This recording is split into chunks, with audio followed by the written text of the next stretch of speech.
Hello student, today I am going to discuss the exercise third of mole concept. Mole concept chapter हमारा almost complete हो चुका है. उसके beginner boxes exercise 1 हम discuss कर चुके हैं. exercise 2 के अंदर previous year के questions थे जो आप लोग try कीजिए. exercise third आज हम discuss करने वाले हैं. I hope आपने exercise third solve किया होगा. तो exercise third का हम start करते हैं with question number first and question number 1 says air contains nearly 20% oxygen by volume. The volume of air needed for complete combustion of 100 ml of acetylene. देखिए acetylene मतलब हमारे पास क्या है C2H2. C2H2 का अगर complete combustion करेंगे in presence of oxygen gas, it will give 2 CO2 gas plus balance कर रहे हैं यहाँ पे दो हाइड्रोजन जितने कार्बन होते हैं उतने CO2 बनाएंगे, जितने हाइड्रोजन होते हैं दो है तो उसके आधे वाटर, मतलब वाटर बनेगा एक H2O molecule. Now balance the oxygen 2 into 2 4 plus 1 5 oxygen है. इट मींस यहाँ पे लगा सकते हैं हम 5/2 की ऑलरेडी 2 यहाँ पे है. तो ये बैलेंस केमिकल रिएक्शन है और हमें बोला है 100 लीटर एसिटाइलिन के लिए एयर कितना रिक्वायर्ड है, राइट. तो सबसे पहले हमें समझना है कि एयर जो है, एयर के अंदर हमने एज्यूम किया हुआ है कि अप्रोक्सीमेटली 20% क्या होता है oxygen and remaining 80% will be the nitrogen gas. तो अगर मुझे 20 litre suppose oxygen gas required है तो मुझे एयर उसके लिए कितना लेना पड़ेगा 100 लीटर, क्योंकि एयर जो होता है उसका 20% क्या होता है हमारे पास ऑक्सीजन गैस, मतलब उसका 5 गुना हमें एयर लेनी पड़ेगी. तो यहाँ पे हम जैसे क्वेश्चन के अंदर हमें दे रखा है 100 ml एसिटाइलिन. हमें पता है इसका 1 ml किसके साथ रिएक्शन करता है 5/2 ml of oxygen gas. Then हम बोल सकते हैं since 1 ml of acetylene react with 5/2 ml of oxygen gas. Then हमें पता है कितना क्वेश्चन निकालना 100 ml of acetylene C2H2 react with, वो किससे रिएक्ट करेगा 5/2 into 100 ml of oxygen gas. तो ये कितना हो जाएगा देखो वॉल्यूम ऑफ O2 ऑक्सीजन हमारे पास कितना हो जाएगा, यहाँ से सोल्व करेंगे 250 ml. देखिए अब हमें पता है कि अगर मुझे 100 ml एयर हमारे पास है सपोज, तो उसमें ऑक्सीजन कितना होगा 20 ml. हम रिलेशन निकाल सकते हैं कि हमारे पास अगर मुझे ऑक्सीजन चाहिए 250 ml तो एयर कितना होगा इसका 5 गुना. इसका 5 गुना कितना हो जाएगा देखो volume of air required that should be equal to 250 into 5, क्योंकि एयर का 5% 20% क्या होता है ऑक्सीजन. तो ये कितना हो जाएगा 1250 ml. तो 1250 ml हमें क्या रिक्वायर्ड होगी एयर, मतलब आंसर क्या होना चाहिए ऑप्शन 4. तो फर्स्ट क्वेश्चन का आंसर हो जाएगा ऑप्शन 4. नेक्स्ट हम बात करें question number second. Question number second says element A and B forms two compound B2A3 and B2A. ये इंपॉर्टेंट क्वेश्चन है, बहुत सारे टेस्ट में हमारा पूछा जाता है. 0.05 mole of B2A3 weigh 9 gram and 0.1 mole of B2A weigh 10 gram. Find the atomic mass of A and B. तो सिंपली ये सिंपल मोल कैलकुलेट करने वाला क्वेश्चन है कि दोनों कंपाउंड के मोल कैलकुलेट कीजिए और उनके थ्रू हम दोनों के एटॉमिक मास कैलकुलेट कर सकते हैं. सपोज हमने मान लिया A का एटॉमिक मास सपोज A ले लेते हैं और B का एटॉमिक मास सपोज B. तो B2A3 हमारे पास है, तो B2A3 का मॉलिक्यूलर मास क्या हो जाएगा 2B plus 3A. ये इसका मोलर मास हो गया. और एक कंपाउंड है हमारे पास B2A, तो उसका मॉलिक्यूलर मास हो जाएगा 2B plus A. A and B इनके एटॉमिक मास है A and B के. देखिए तो मोल अगर मैं निकाल रहा हूं मोल ऑफ B2A3, देखिए क्वेश्चन के अंदर गिवन मास है B2A3 का 9 ग्राम, राइट. तो इसका मॉलिक्यूलर मास होगा 2B plus 3A और वो जो मोल गिवन है that is equal to 0.05. That is equation number 1. या इसको सॉल्व कर लेते हैं पहले. ये कितना हो जाएगा 5/100, ठीक है. 5/100 मतलब 1/20. तो क्रॉस मल्टीप्लाई करिए, ये कितना हो जाएगा 180 is equal to 3A plus 2B. That is equation number 1. Similarly mole हम निकाल सकते हैं, mole of B2A that is equal to, वो गिवन है हमारे पास, मास विल बी 10 ग्राम, तो 10 डिवाइड बाय मोलर मास है 2B प्लस A, एंड इसके मोल गिवन है 0. क्वेश्चन के अंदर 0.1 मोल, राइट. तो ये कितना हो जाएगा 1/10, तो क्रॉस मल्टीप्लाई करेंगे तो आ जाएगा 2B plus A that is equal to 100. ये हमारे पास हो जाएगी इक्वेशन 2. तो इक्वेशन 1 एंड इक्वेशन 2 का यूज करके हम क्या सॉल्व कर सकते हैं, A एंड B की वैल्यू कैलकुलेट कर सकते हैं. तो A और B कैसे सॉल्व करेंगे, देखो.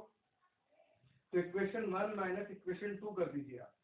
तो 1 माइनस 2 अगर मैंने कर दिया इक्वेशन में, इक्वेशन 1 माइनस इक्वेशन 2, तो ये कितना हो जाएगा 180 minus 100 will be 180 minus 100 is equal to 3A plus 2B minus 2B minus A. ये कैंसिल आउट हो गया. ये हमारे पास बचेगा 2A is equal to 80, then A is equal to 40. A अगर 40 है तो सिमिलरली हम B भी कैलकुलेट कर सकते हैं किसी भी इक्वेशन में सब्स्टिट्यूट करके. सपोज इसी इक्वेशन में सब्स्टिट्यूट कर दिया मैंने, A is equal to 40, then from equation 2 2B plus A की जगह रख दिया 40 इज इक्वल टू 100, तो B इज इक्वल टू क्या आ जाएगा 60/2 दैट इज 30. तो हमारे पास A का एटॉमिक मास 40 एंड B का एटॉमिक मास विल बी 30. ये हमारा आंसर आ जाएगा 30 of for 40 for A, answer will B 3rd. ठीक है. नेक्स्ट बात करते हैं क्वेश्चन नंबर 3rd. देखिए, if 3.01 into 10 to the power 20 molecules are removed from 98 milligram of H2SO4, then number of moles of H2SO4 left are. देखिए, अगर इतने molecule हम रिमूव करेंगे इतने मोल में से, तो ऐसा क्वेश्चन हम पहले भी कर चुके हैं.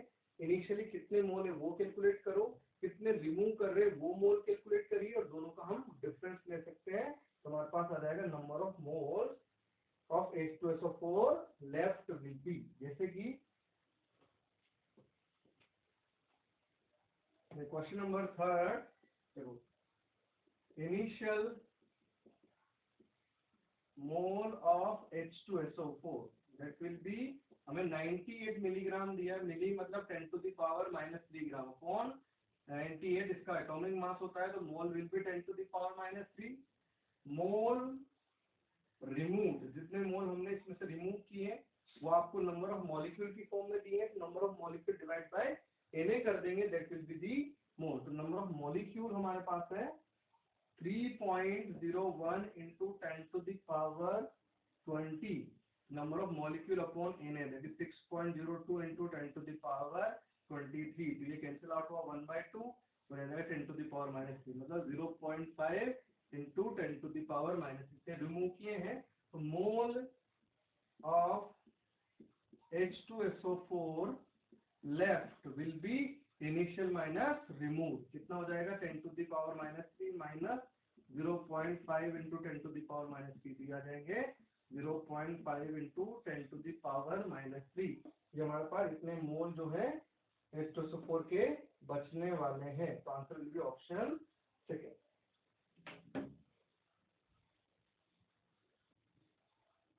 Next, we will discuss question number 4.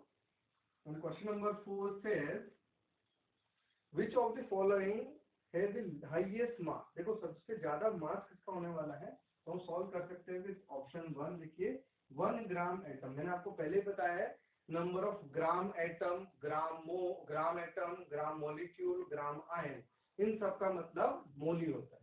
आप मोल की तरह ट्रीट करके इसको सॉल्व करेंगे तो आंसर कभी भी गलत नहीं होगा. इसका बोला है 1 ग्राम एटम कार्बन, मतलब 1 मोल कार्बन. तो 1 मोल कार्बन या 1 ग्राम एटम ऑफ कार्बन, उसका मास कितना होगा, 1 मोल कार्बन का मास कितना होता है 12 ग्राम, तो 12 ग्राम हमारे पास मास आ गया. नेक्स्ट हमारे पास हाफ मोल CH4. देखिए, हाफ मोल दिया है CH4 का, उसका मास कितना होगा, CH4 का मोलर मास होता है 16, 12 + 4, उसका हाफ मोल है तो 16/2 कितना हो जाएगा 8 ग्राम. सिमिलरली ऑप्शन 3rd के अंदर है 10 ml वाटर. अब हमें पता है वाटर की डेंसिटी जो होती है वो कितनी होती है 1. वाटर की डेंसिटी 1 है, वाटर का वॉल्यूम दिया है 10, density is equal to mass upon volume. तो 10 ml, अगर डेंसिटी आपकी 1 है, इसका मतलब मास जो है आपके पास कितना हो जाएगा, 10 ml का मास 10 ग्राम। नेक्स्ट है 3.011 into 10 to the power 23 atoms of oxygen. तो इतने एटम्स है तो मोल कितने होंगे, 3.011 into 10 to the power 23 atoms of oxygen, मतलब ऑक्सीजन एटम की बात है तो मोल कितने होंगे, देखिए इसका मास हो जाएगा mole 3.011 into 10 to the power 23 upon 6.022 into 10 to the power 23, ये तो मोल हो गए, ये नंबर ऑफ मॉलिक्यूल्स है, number of atoms upon N.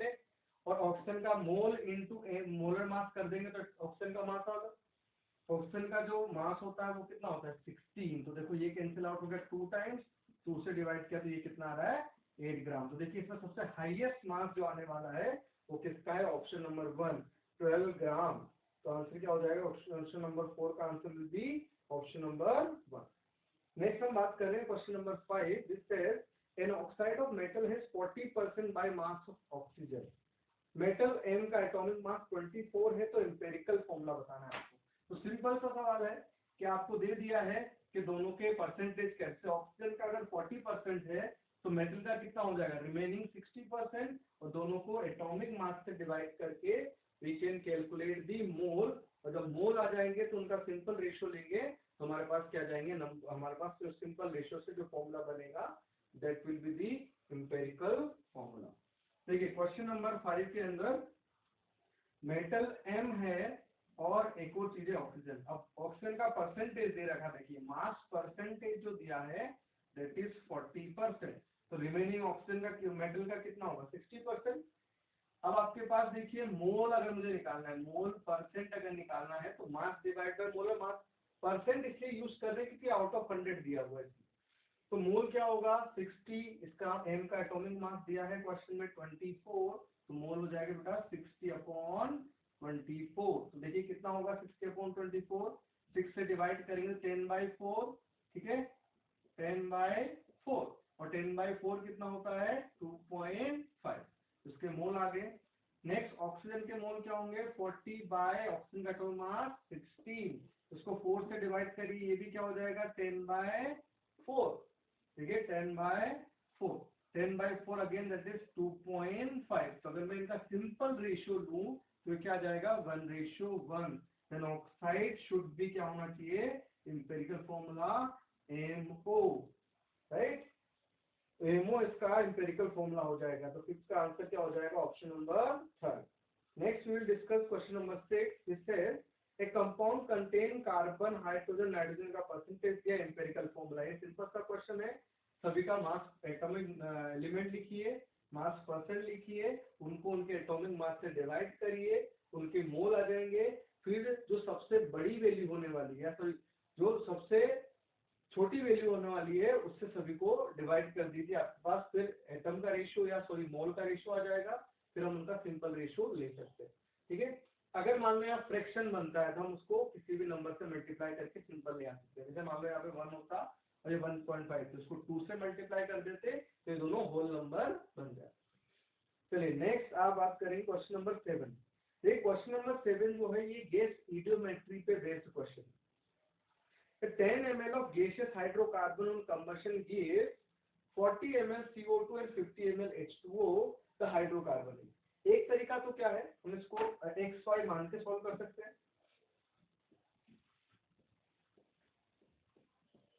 देखिए क्वेश्चन नंबर 7 के अंदर जो हाइड्रोकार्बन है, मान लेते हैं हाइड्रोकार्बन CXHY, तो ऑक्सीजन के साथ इसका कंप्लीट कंबशन कर रहे हैं, तो कार्बन X है तो कितने CO2 बनने वाले हैं, एक CO2, एंड हाइड्रोजन Y है तो वाटर कितना बनेगा, इसका आधा H/2 plus Y/2 H2O, remaining oxygen हम बैलेंस कर लेंगे। पर यहाँ पे क्वेश्चन में बोला है कंप्लीट कंबशन और ऑक्सीजन की कुछ इंफॉर्मेशन दी नहीं है, तो बैलेंस करने की इतनी रिक्वायरमेंट है नहीं, चाहे तो आप कर सकते हैं। तो यहाँ पे देखिए ऑक्सीजन कितना है 2 × x, इधर ऑक्सीजन कितने 2x, यहाँ पे एक एटम है और आगे कितने मोल है Y/2, तो ये कितने हो जाएंगे Y/2, तो इधर टोटल ऑक्सीजन इतने हैं, यहाँ ऑक्सीजन कितने 2, तो या तो हम क्या करेंगे मल्टीप्लाइड है तो इसको डिवाइड बाय क्या कर सकते हैं 2 कर सकते हैं, सो दैट यहाँ पे हमारे पास आ जाएगा, इसको डिवाइड बाय 2 कर दो तो क्या नंबर बनेगा, x प्लस वाई बाय 4। तो x प्लस वाई बाय 4 हम यहाँ पे सब्स्टिट्यूट कर सकते हैं। ठीक है, अगर रिक्वायरमेंट है तो यूज करा करिए, नहीं है तो कोई जरूरत नहीं। क्वेश्चन में गिवन है, सपोज इसका मान लो आपको दिया है 10 ml, अगर मैं इसका वॉल्यूम से क्वेश्चन करें तो इसका 1 ml, इसका कितना ml लेना चाहिए, x ml। तो आपके पास इसका 10 ml है तो CO2 का वॉल्यूम बनना चाहिए, that should B 40 into 1 ml will give x ml, then 10 ml should give, 1 से x बनता है तो 10 से कितना बनना चाहिए, 10x, राइट। सिमिलरली H2O के लिए 1 ml बनाता है y/2, तो 10 will form 10 into y/2 ml। But question में हमें गिवन है volume of CO2, volume of CO2 वो कितना बना है क्वेश्चन के हिसाब से 40 ml, और हमारे हिसाब से बनना चाहिए था 10x, तो 10x बराबर 40, यहाँ से x इज इक्वल टू तो आ गया 4। सिमिलरली वॉल्यूम ऑफ ऑक्सीजन, देखिए वॉल्यूम ऑफ H2O का वॉल्यूम क्वेश्चन में गिवन है 50 ml, और हमारे हिसाब से कितना होना चाहिए, 10 into y/2 is equal to कितना हो जाएगा 50। ठीक है, तो y इज इक्वल टू कितना आएगा, देखिए y इज इक्वल टू यहाँ से सॉल्व करेंगे तो कितना आ जाएगा 10। तो हमारा जो फॉर्मूला बनना चाहिए C4H10, C4H10 क्या होता है, ब्यूटेन। तो आंसर जो होगा हमारे पास C4H10 फोर्थ आंसर। अगर इसका इंपेरिकल फॉर्मूला पूछा होता तो हम इसका सिंपल रेशियो ले लेते, आंसर विल बी 4। नेक्स्ट हम बात कर रहे हैं क्वेश्चन नंबर 8। देखिए क्वेश्चन नंबर 8 भी ऐसे ही क्वेश्चन है सिमिलर।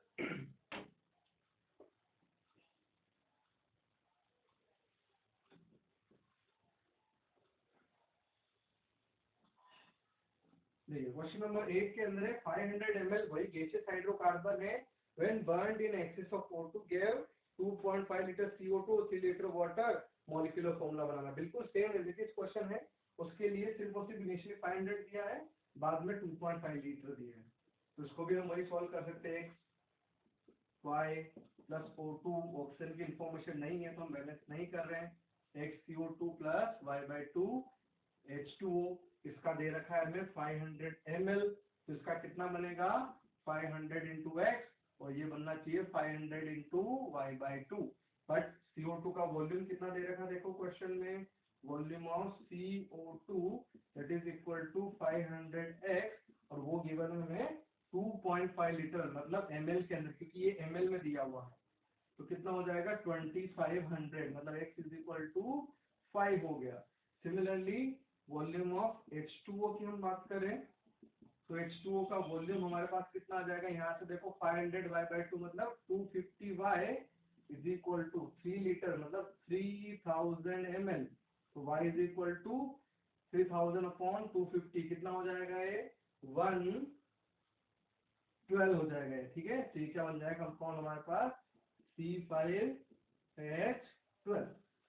ठीक है, नेक्स्ट हम बात कर रहे हैं question number 9, 1 liter hydrocarbon weigh as much as 1 liter of CO2 under similar condition, then the molecular formula of the hydrocarbon। देखो उसने बोला है कि सिमिलर कंडीशन में 1 लीटर CO2 का जो मास होगा वही 1 लीटर हाइड्रोकार्बन का मास होने वाला है। तो अगर मान लो मैं सिमिलर कंडीशन, सपोज मैं ले लूं कि दोनों का NTP STP है, तो दोनों के मोल बराबर हो जाएंगे, दोनों का 1 लीटर है, इसमें सिमिलर कंडीशन होगी तो दोनों के मोल भी बराबर होंगे। मोल अगर बराबर हैं, इसमें उनका जो मास रहने वाला है मोल इनटू मोलर मास। अगर मैं CO2 की बात करूं तो 1 मोल इनटू CO2 का मॉलिक्यूलर मास है 44, तो मास कितना होगा 44। तो उस हाइड्रोकार्बन का मॉलिक्यूलर मास भी कितना होना चाहिए 44। तो हम ऑप्शन के थ्रू चेक कर सकते हैं डायरेक्टली। एक इसका होने वाला है फोर्थ ऑप्शन, अगर देखें 36 प्लस 6, नहीं ऑप्शन 4 का होने वाला है 42, option 1 12 into 3 36 plus 8 that is 44, the answer will be option 1, हम डायरेक्टली सॉल्व कर सकते हैं।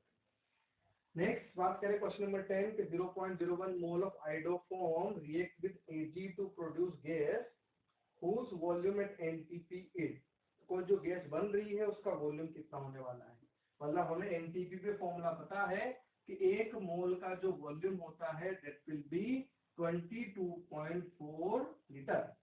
But in this question, question number 10 के अंदर 2CH3 plus 6Ag giving C2H2 plus C6Ag है, राइट। हमें इस रिएक्शन के हिसाब से पता है 2 मोल कितना मोल हमारे पास देता है 1 मोल C2H2, तो यहाँ पे कितना है 0.01, तो हम बोल सकते हैं since 2 mole CHI3 will give 1 mole C2H2 gas, then 0.01 मोल जो हमें गिवन है क्वेश्चन के अंदर, ये बैलेंस रिएक्शन के हिसाब से हमने लिखा है, that should have give 1/2 into 0.01 mole C2H2। ये यूनिटरी मेथड हम यूज कर रहे हैं। तो मोल हमारे पास C2H2 का आ गए, तो वॉल्यूम हमें निकालना है। तो वॉल्यूम एट NTP वो होता है मोल इंटू 22.4। तो मोल कितने यहाँ पे 0.01/2 इंटू 22.4। तो इसको अगर सॉल्व करेंगे, 2 से डिवाइड करेंगे तो कितना होगा 11.2, और उसके बाद 2 बार पॉइंट लगा सकते हैं तो 0.112 लीटर या फिर 112 ml हमारा आंसर आ जाएगा। It is option number 2। ml में ये लीटर मोल है। नेक्स्ट हम बात कर रहे हैं क्वेश्चन नंबर 11। देखिए CaCO3 is 90% pure, volume of CO2 collected at HPP when 10 gram of CaCO3 is decomposed। देखिए तो अगर मान लो आपके पास 10 ग्राम CaCO3 है, अगर वो 100% रिएक्ट करता, चलिए पहले इसको रब करते हैं।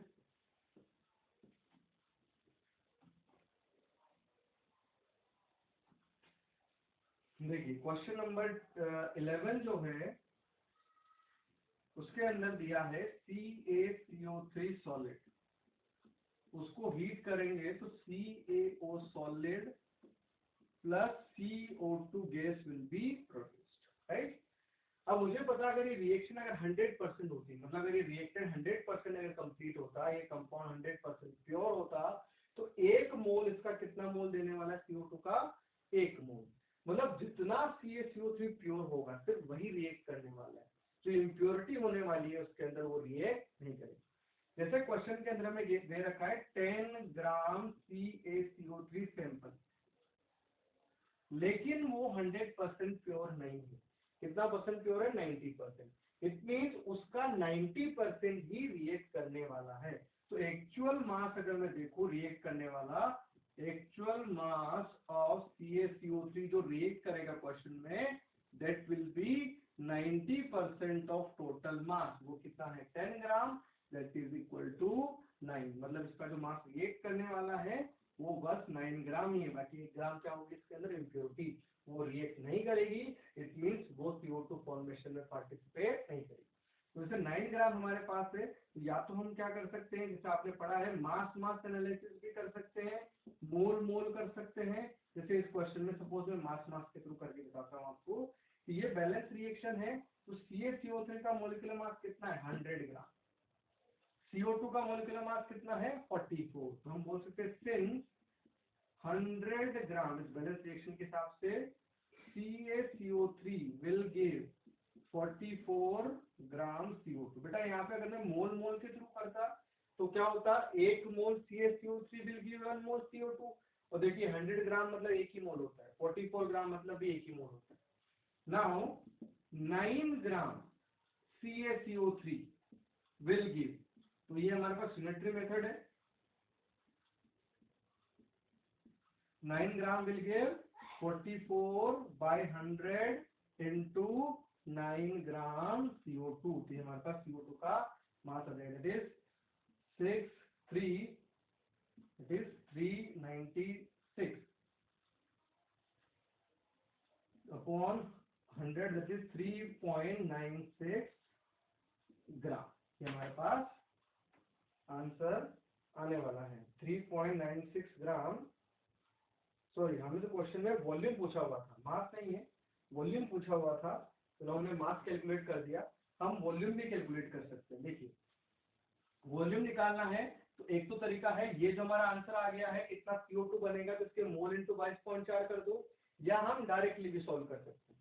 तो 3.96 ग्राम है, डिवाइड बाय 44 इंटू 22.4 कर सकते हैं, या फिर स्टार्टिंग से अगर सॉल्व करें तो मोल ऑफ CO3 कितना होगा 9/100। तो हमारे पास CO2 के मोल कितने बनने वाले हैं, देखो एक मोल इसका एक मोल बनाएगा तो 9/100 विल फॉर्म 9/100।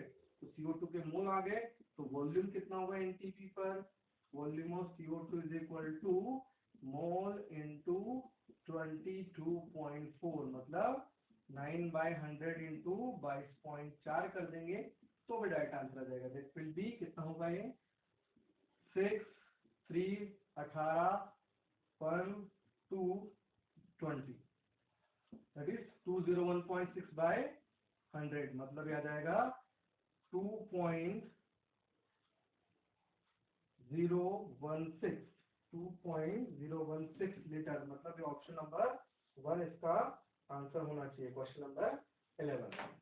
ठीक है,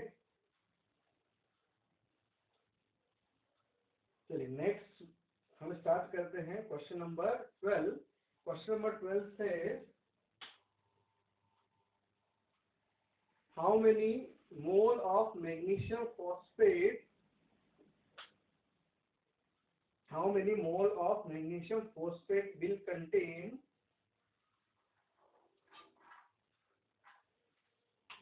how many mole of magnesium phosphate will contain 0.05 mole of oxygen atom।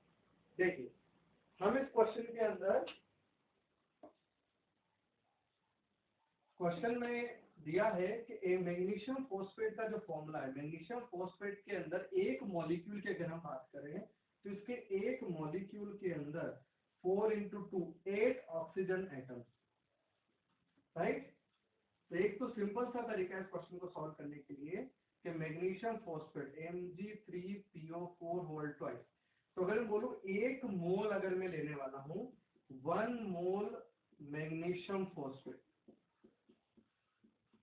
इसके अंदर कितने ऑक्सीजन के मोल हो जाएंगे, या अगर एक मॉलिक्यूल लेंगे तो उसमें कितने ऑक्सीजन के एटम हो जाएंगे 8, तो एक मोल लिया है तो ऑक्सीजन के कितने मोल हो जाएंगे 8 मोल ऑक्सीजन एटम, राइट। तो आपको बोला है कि 0.25 मोल ऑक्सीजन एटम के लिए इसके कितने मोल होंगे, ठीक है, 8 मोल के लिए 1 मोल, देन 0.25 मोल ऑक्सीजन एटम होने के लिए ये मोल, इस मॉलिक्यूल के कितने मोल होंगे 1/8 into 0.25 mole of magnesium phosphate, of magnesium phosphate. तो हमारा आंसर हो जाएगा mole of magnesium phosphate that should be equal to 1/8 of 0.25, ये कितना हो जाएगा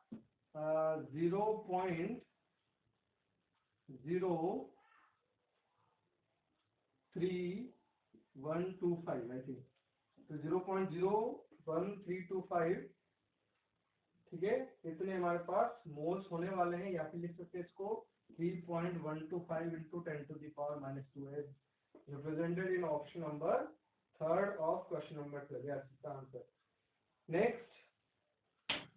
नेक्स्ट क्वेश्चन की बात करते हैं, question number 13 which says percentage composition of an organic compound, which of the following, आपको परसेंटेज दे रखा है, कार्बन का 10.04, हाइड्रोजन का 0.84, क्लोरीन का 89.10, ये वही इंपेरिकल फॉर्मूला का सवाल है, ठीक है।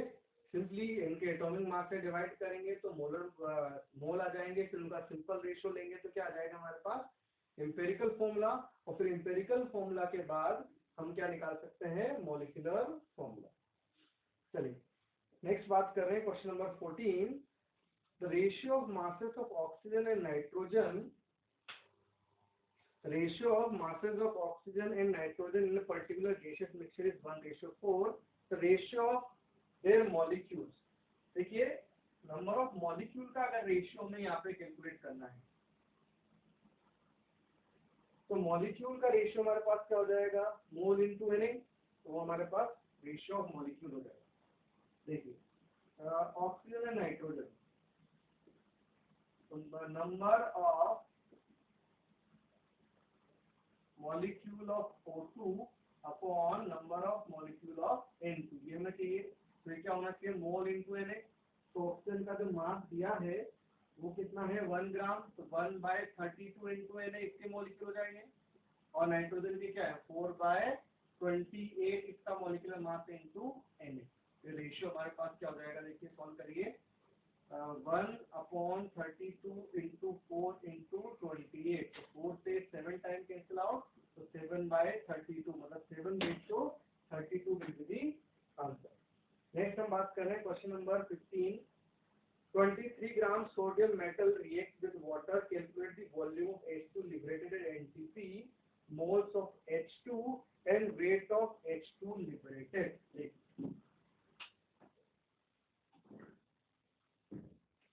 क्वेश्चन नंबर 15 के अंदर रिएक्शन हमें दे रखी है 2Na plus 2H2O will give 2NaOH plus H2, right. Question में 23 ग्राम सोडियम दिया हुआ है, तो इसका मतलब सोडियम के मोल निकालते हैं। Mole of Na that is given mass, और Na का एटॉमिक मास भी क्या होता है 23 दैट इज 1, मतलब हमारे पास मोल कितने हो जाएंगे Na के 1 मोल, right.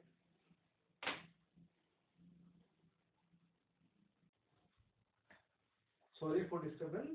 We will again start. Mole of Na that will be given mass 23/23 that is equal to 1. तो 1 मोल Na, देखो बैलेंस केमिकल इक्वेशन के हिसाब से 2 मोल Na जो है वो 1 मोल H2 फॉर्म करते हैं। हमारे पास क्वेश्चन में कितने गिवन है 1 मोल, 2 होते तो मोल 1 मोल H2 होता, तो 1 मोल Na will give half mole H2, या फिर हम सिंपली यूनिटरी मेथड के थ्रू भी बोल सकते हैं 2 मोल से 1 बनता है तो 1 मोल H2 बनेंगे। तो मोल ऑफ H2 वो हमारे पास कितने हो जाएंगे हाफ मोल, राइट। तो क्वेश्चन में एक ऑप्शन पूछा था कि मोल ऑफ H2 कितने बनने वाले हैं, that will be half volume of H2। देखिए वॉल्यूम अगर एनटीपी एसटीपी पे निकालना है तो वॉल्यूम H2 क्या होगा, mole into 22.4 mole into 22.4 that will B 11.2 litre, ये वॉल्यूम हो जाएगा। और मास ऑफ H2 अगर निकालना है तो mass of H2 will be mole into molar mass, तो मोल और H2 का मॉलिक्यूलर मास का 2, तो आंसर विल बी 1 ग्राम। तो देखिए volume H2 11.2 litre, mole of H2 1/2 और weight of H2 liberated 1 gram. Then option number second will be the correct answer. Which of the following is a compound, ये हमें पता करना है, सिंपली याद रखना है, ठीक है। कंपाउंड कौन सा होता है, एलिमेंट क्या है। Next question number 17। Calculate the number of atoms of chlorine in 2.08 gram of BaCl2। देखिए BaCl2 दे रखा है, इसके अंदर नंबर ऑफ एटम्स बताने क्लोरीन के एटम। तो नंबर ऑफ एटम्स का फॉर्मूला क्या होता है, mole into Na into atomicity, उसका हम यूज करने वाले हैं।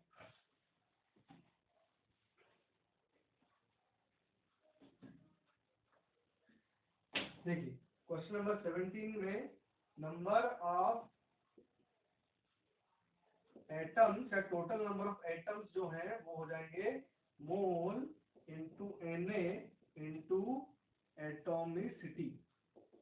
तो BaCl2 के अंदर अगर मोल निकाले जाए तो गिवन मास जो है that is 2.08 gram upon molar mass. अगर मोलर मास निकालो BaCl2 का, तो Ba का दिया हुआ है 137 और Cl2 दो क्लोरीन है BaCl2 में, तो दो क्लोरीन का कितना हो जाएगा 71, से हो जाएगा 802, तो 208 इसका मॉलिक्यूलर मास है इंटू Na, और BaCl2 में क्लोरीन की एटॉमिसिटी कितनी है 2, तो आंसर विल बी 0.02 Na, या फिर 2 into 10 to the power -2 Na, that is option number 3। Next हम बात कर रहे हैं question number 18। A container of volume V contains 0.28 gram of N2 gas. If same volume of unknown gas under similar condition of temperature and pressure weigh 0.44 gram, the molecular mass of the gas। देखिए container का volume V है और हम बोल सकते हैं volume of a unknown gas under similar condition temperature pressure weight, same volume. तो अगर वॉल्यूम सेम अगर होगा तो उनके अंदर नंबर ऑफ मोल्स भी क्या होना चाहिए, सेम। कि equal volume of all gases contains equal number of molecules या they have equal number of moles. दोनों के मोल अगर हम इक्वल कर देंगे देन क्वेश्चन नंबर 18 का आंसर हम कैलकुलेट कर सकते हैं। देखिए तो हमारे पास mole of N2 that is equal to mole of unknown gas। ये क्वेश्चन नंबर हमारा 18 है। तो N2 के मोल कितने हैं, देखो गिवन मास है 0.28 ग्राम और N2 का मॉलिक्यूलर मास कितना होता है 28। सिमिलरली दूसरी गैस का जो गिवन मास है वो 0.44, तो मोलर मास कितना उसका m। तो यहाँ से अगर आप सॉल्व कर रहे हो तो m की वैल्यू क्या आई 44 ग्राम। तो 44 ग्राम जो है आंसर हमारा आ जाएगा ऑप्शन नंबर सेकेंड। तो वैसे 44 ग्राम कौन सी गैस का मास होता है, CO2 गैस का मॉलिक्यूलर मास। चलिए नेक्स्ट हम बात करते हैं क्वेश्चन नंबर 19। देखिए 2.2 gram of A compound of phosphorus and sulphur has 1.24 gram P in it. तो एम्पिरिकल फॉर्मूला फिर से ही, तो 2.2 ग्राम है तो फॉस्फोरस का मास हमें पता है, तो उसमें से माइनस करेंगे तो मास ऑफ सल्फर हमारे पास आ जाएगा। देखिए दो एलिमेंट है फॉस्फोरस और सल्फर। मास अगर मैं बात करूं तो फॉस्फोरस का है 1.24 ग्राम और टोटल जो दे रखा है वो है 2.2 ग्राम। तो सल्फर का मास कितना हो जाएगा, मास ऑफ सल्फर हो जाएगा टोटल माइनस फॉस्फोरस का मास 1.24। तो ये कितना आ जाएगा, इसको माइनस करेंगे तो कितना हो जाएगा, ये 2.20 माइनस 1.24 मतलब 6, 11 माइनस 2 दैट विल बी 9, तो हो जाएगा 0.96। तो अब इसके मोल अगर निकालने हैं तो इसको एटॉमिक मास से डिवाइड करेंगे। 1.24 फॉस्फोरस का होता है 31 एंड सल्फर का हो जाएगा 0.96 बाय 32।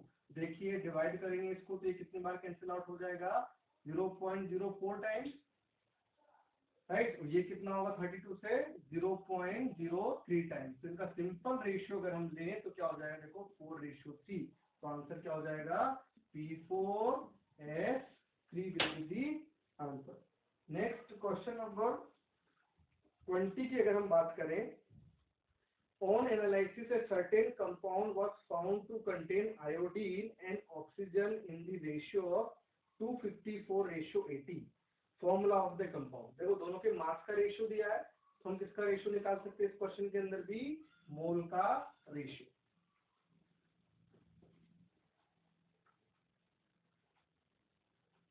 क्वेश्चन नंबर 20 के अंदर आयोडीन एंड ऑक्सीजन आपको दे रखा है, आयोडीन ऑक्सीजन, तो इनका मास रेशियो दे रखा है तो वो कितना है 254:80। मतलब इसका मान लिया मैंने 254, इसका कितना है 80 हो गया। तो इनके मोल अगर निकालें तो 254 और आयोडीन का एटॉमिक मास होता है 127, तो मोल हो जाएंगे 2।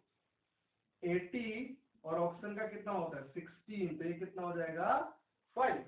तो हमारे पास फॉर्मूला क्या बनेगा I2O5 that is option number 4 हमारे पास आंसर हो जाएगा। ठीक है, इस तरह से हमारा मोल कंसेप्ट के सारे बिगिनर बॉक्सेस और एक्सरसाइज 1 और एक्सरसाइज 3 हमने कंप्लीट कर लिया है। नेक्स्ट एक्सरसाइज 2 जो रिमेनिंग है आप लोग वो सॉल्व करिए। Okay, thank you.